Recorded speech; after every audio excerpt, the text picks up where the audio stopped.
जय जय श्री राधे। कैसे हैं आप सभी।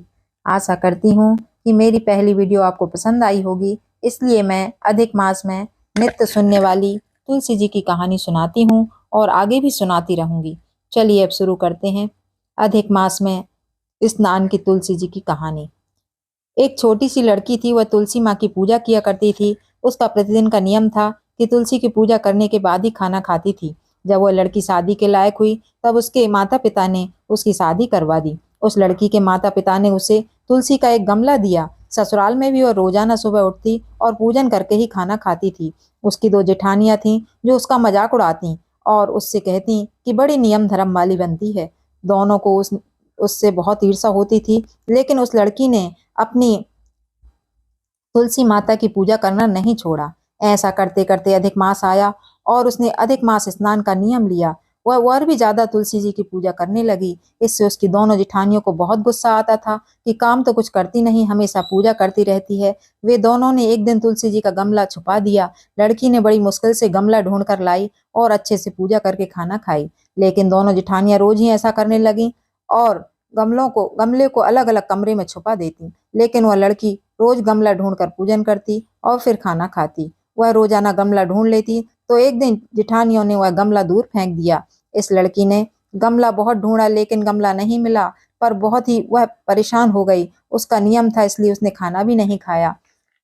उसकी दोनों जेठानियों ने आपस में बात की कि देखते हैं, बड़ी नियम धर्म वाली बनती है, अब कैसे खाना खाएगी। उस लड़की ने सारा दिन गमला ढूंढा लेकिन नहीं मिला तो उसने खाना भी नहीं खाया और दुखी मन से कमरे में जाकर सो गई। लड़की की सच्ची भक्ति देखकर तुलसी माँ उससे बहुत प्रसन्न हो गई और उसके कमरे में तुलसी का गमला प्रकट हो गया। दूसरे दिन सुबह जब उठी तो उसने देखा कि उसके पलंग के चारों तरफ तुलसी जी के गमले रखे हैं। यह देखकर बहुत खुश हुई और कहने लगी कि अब मेरी तुलसी जी को कोई नहीं चुरा सकता।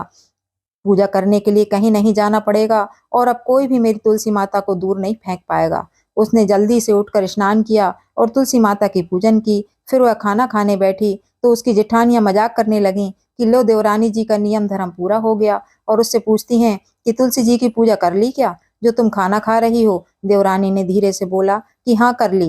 जेठानी बोली कि तुमने पूजा कहाँ से कर ली, गमला तो हमने फेंक दिया था।